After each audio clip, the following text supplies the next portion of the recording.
जय श्री कृष्ण. नमस्कार मंडळी, तुमचं मनापासून स्वागत आहे. आजचा दिवस तुमच्या आयुष्यात सुख, समाधान, आनंद आणि सकारात्मकतेने भरलेला जावो अशी मी भगवान श्रीकृष्णाच्या पवित्र चरणी मनोभावे प्रार्थना करतो. चला तर मग आजच्या या नव्या आणि अत्यंत महत्त्वाच्या व्हिडिओची सुरुवात करूया.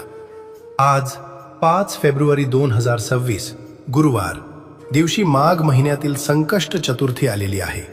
महिन्यातून 2 चतुर्थी येतात, एक कृष्ण पक्षातील संकष्ट चतुर्थी आणि एक शुक्ल पक्षातील विनायक चतुर्थी.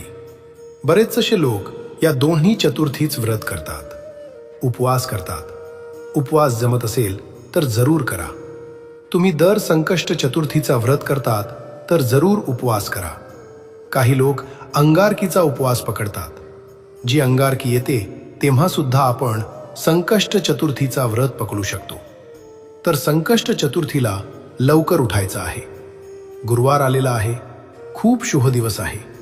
काही शुभ कामांची तुम्हाला सुरुवात करायची असेल, बोलणी करायची असेल, संपूर्ण दिवस शुभ आहे. काही लग्नाविषयी बोलणी करायची असेल तर हा दिवस अतिशय शुभ आहे. संपूर्ण दिवस शुभ आहे. तर सकाळी लवकर उठायचं आहे. थोडीशी चिमूटभर हळद टाका. आंघोळीच्या पाण्यात 4-5 दुर्वा टाकल्या. तुम्ही असतील तर दुर्वा टाकून आंघोळ करायची आहे. लहान मुलांपासून मोठ्या व्यक्तींपर्यंत हा दुर्वांचा उपाय तुम्ही करू शकता. जे काही शारीरिक किंवा मानसिक त्रास असतील, विनाकारण कोणी तुम्हाला शत्रू त्रास देत असेल तर दुर्वा आणि चिमूटभर हळद टाकून आंघोळ करायची आहे. चांगले अनुभव तुम्हाला येतील. सकाळी आंघोळीनंतर गणपती बाप्पांची मूर्ती प्रत्येकाच्या घरात असतेच. असे घर कुठेच नाही की ज्या देवघरात गणपती बाप्पांची मूर्ती नाही. छान अशा ताम्हणात गणपती बाप्पांची मूर्ती घ्यायची आहे. आधी स्वच्छ पाण्याने, नंतर दुधाने अभिषेक करायचा. गाईचे दूध पिशवीत येत असेल तरी चालेल, पण तापवण्याच्या आधी कच्चे दूध काढून घ्यायचे आहे. आधी पाण्याने स्वच्छ, नंतर दुधाने आणि पुन्हा स्वच्छ पाण्याने. ओम गणगणपते नमः हा मंत्र जपत गणपती बाप्पांना अभिषेक करायचा आहे. ज्यांना अथर्वशीर्ष पाठ आहे त्यांनी अथर्वशीर्ष पठण करत करत गणपती बाप्पांना अभिषेक करायचा आहे. गणपती बाप्पांना अभिषेक केलेले तीर्थ मुलांना जरूर द्यायचे आहे. बाप्पा हे रिद्धी, सिद्धी आणि बुद्धीचे देव आहेत. मुलांना शिक्षणात, नोकरीत किंवा इतर काही अडचणी येत असतील तर हे तीर्थ आवर्जून द्यायचे. परीक्षेचा काळ सुरू होत असतो, म्हणून प्रत्येक आईवडिलांनी माघ कृष्ण चतुर्थी, संकष्ट चतुर्थीला गणपती बाप्पांना अभिषेक केलेले चमचाभर तीर्थ मुलांना प्यायला द्यायचे आहे. मुलांची बुद्धी तीक्ष्ण होईल आणि प्रत्येक क्षेत्रात त्यांची चांगली प्रगती होईल.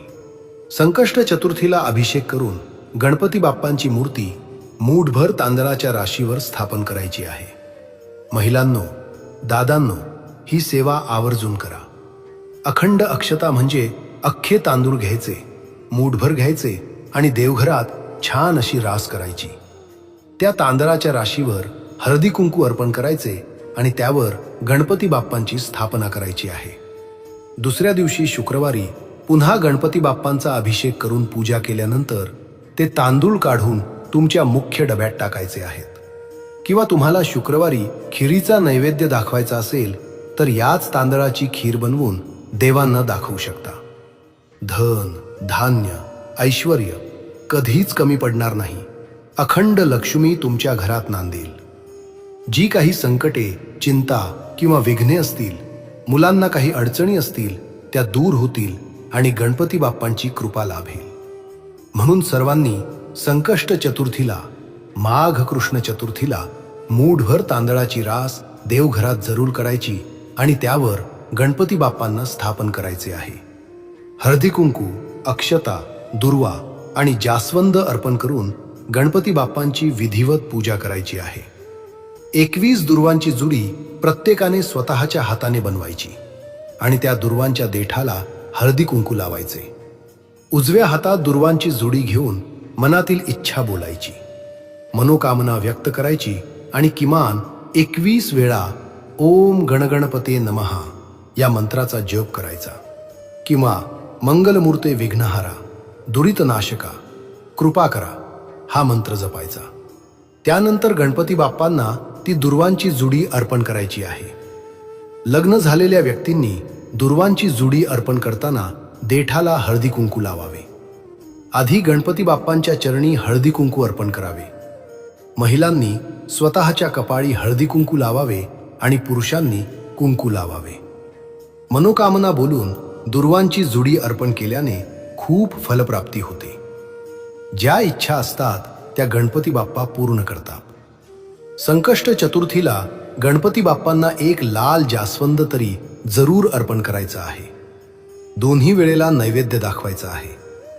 संध्याकाळी मोदक बनवत असाल तर आधी गूळ आणि खोबऱ्याचा नैवेद्य दाखवायचा आणि नंतर त्याच नैवेद्याचे मोदक बनवले तरी चालते. तो गूळ खोबऱ्याचा नैवेद्य लहान मुलांमध्ये वाटल्यास अतिशय चांगले अनुभव येतात, कारण गूळ आणि खोबरे गणपती बाप्पांना अत्यंत प्रिय आहे. या दिवशी सकाळी शमीच्या झाडाचे पान आणायचे आहे. घराजवळ शमीचे झाड असेल तर आवर्जून पान आणायचे. शक्य असल्यास शमीचे झाड कुंडीत लावावे. खिडकीत, गॅलरीत किंवा अंगणात शमीचे झाड लावल्याने घरात सकारात्मक ऊर्जा वाढते. विनाकारण चुका होत असतील, अडचणी येत असतील, घरात लक्ष्मी टिकत नसेल किंवा आरोग्य नीट नसेल तर शमीचे पान गणपती बाप्पांच्या चरणी अर्पण करायचे. त्यावर हळदी कुंकू आणि अक्षता अर्पण करायच्या. या सेवेमुळे सुंदर अनुभव येतात. संकष्ट चतुर्थीला अथर्व शीर्षाची सेवा प्रत्येक घरात झालीच पाहिजे. सकाळी किंवा संध्याकाळी किमान 11 वेळा अथर्व शीर्ष फलश्रुतीसह पठण करायचे. मुलांकडूनही पठण करून घ्यायचे.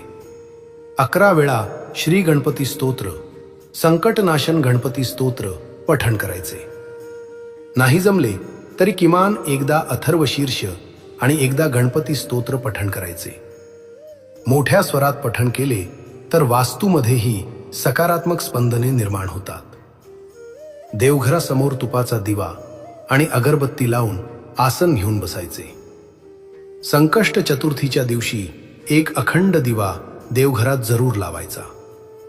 त्या दिव्यात चिमूटभर हळद आणि एक कापराची वडी टाकून दिवा प्रज्वलित करायचा. इच्छा बोलून त्या दिव्यासमोर बसून अथर्व शीर्ष पठण करायचे. मुलांकडूनही ही सेवा करून घ्यायची. लहान मुलांचे तोडक्या मोडक्या शब्दात केलेले पठणही बाप्पाला प्रिय असते. बाप्पा आपल्या लेकरांवर सदैव कृपा करतात आणि त्यांच्या आयुष्यात सुख, आनंद आणि ऐश्वर्य आणतात. म्हणून प्रत्येक संकष्ट चतुर्थीला मुलांकडून अथर्व शीर्ष आणि गणपती स्तोत्र पठण करून घ्यायचे. घराजवळ गणपती मंदिर असेल तर सकाळी दर्शनाला जायचे. घरची पूजा करून मंदिरातही सेवा करायची. बाप्पांच्या चरणी नारळ, 21 दुर्वांची जुडी, जास्वंद आणि मोदक किंवा गूळ खोबऱ्याचा नैवेद्य अर्पण करायचा. उंदीर मामांचे दर्शन घ्यायचे आणि नमस्कार करायचा. रात्री गणपतीची आरती करायची, देवीची आरती करायची आणि चंद्राला अर्घ द्यायचा आहे. आज गुरुवारी संकष्ट चतुर्थीचा चंद्रोदय रात्री 9:48 होणार आहे. अनेक लोक चंद्रोदय पाहून उपवास सोडतात. ज्याची जशी परंपरा असेल तशी पद्धत ठेवायची. गणपती बाप्पांना मोदकांचा नैवेद्य दाखवताना त्यावर किमान 5 दुर्वा तरी ठेवायच्या. 5, 11 किंवा 21 दुर्वा ठेवून नैवेद्य दाखवायचा. जसे भगवान श्रीहरी विष्णूंना तुळशीपत्र ठेवून नैवेद्य दाखवतो तसेच गणपती बाप्पांना दुर्वा ठेवून नैवेद्य दाखवला तर बाप्पा प्रसन्न होतात. या दिवशी बाप्पांना चिमूटभर हळद अर्पण करायची आहे. ज्यांच्या लग्न कार्यात अडचणी येत असतील त्यांनी सकाळी किंवा संध्याकाळी उजव्या हातात हळद घेऊन इच्छा बोलायची आणि गणपती बाप्पांच्या चरणी अर्पण करायची. त्यावर 21 दुर्वांची जोडी अर्पण करायची. या सेवेमुळे घरातील चिंता दूर होऊन शुभमंगल कार्य घडून येते. गुरुवार असल्यामुळे आंघोळीनंतर उंबरठ्यावर हळदीचे लेपन करायचे आणि त्यावर ओले कुंकू घेऊन मध्यभागी स्वस्तिक काढायचे. स्वस्तिक पूर्ण काढून त्याच्या आजूबाजूला रेषा द्यायच्या. यामुळे वास्तुदोष दूर होतात आणि घरात शुभ ऊर्जा निर्माण होते. संध्याकाळी सुक्या खोबऱ्यासोबत कापूर जाळायचा. तसे शक्य नसेल तर गायीच्या शेणीवर कापूर जाळायचा. त्यावर 2 ते 3 थेंब गायीचे तूप, बारीकसा गुळाचा खडा आणि 2 लवंगा टाकायच्या. हा धूप आधी गणपती बाप्पांसमोर दाखवायचा आणि नंतर संपूर्ण घरात फिरवायचा. यामुळे वास्तुदोष, पितृदोष, अडचणी, दुःख आणि दारिद्र्य कमी होते. घरातील वादविवाद शांत होतात. वातावरण प्रेमळ बनते आणि घरात लक्ष्मीचा वास होतो. मुलांच्या अडचणी दूर होऊन कुटुंबाची भरभराट होते. रात्री 8 किंवा 9 वाजले तरी संकष्ट चतुर्थीला हा कापूर धूप जरूर करायचा. कापूर जाळलेले भांडे काही वेळ मुख्य दरवाजाजवळ ठेवायचे, ज्यामुळे नकारात्मक ऊर्जा आणि नजर दोष घरात प्रवेश करत नाही. म्हणून संकष्ट चतुर्थीच्या दिवशी श्रद्धा आणि विश्वासाने ही सेवा करायची. गणपती बाप्पांवर पूर्ण विश्वास ठेवायचा, कारण बाप्पा आपल्या भक्तांच्या सर्व संकटांचा नाश करून त्यांच्या आयुष्यात सुख, शांती आणि समाधान आणतात. महिलांनो, शक्य असेल तर गणपती मंदिरात एक दिवा जरूर लावा. ही सेवा अत्यंत पुण्यदायी मानली जाते आणि बाप्पांची कृपा सदैव घरावर राहते. जय श्री रुक्मिणी कृष्ण.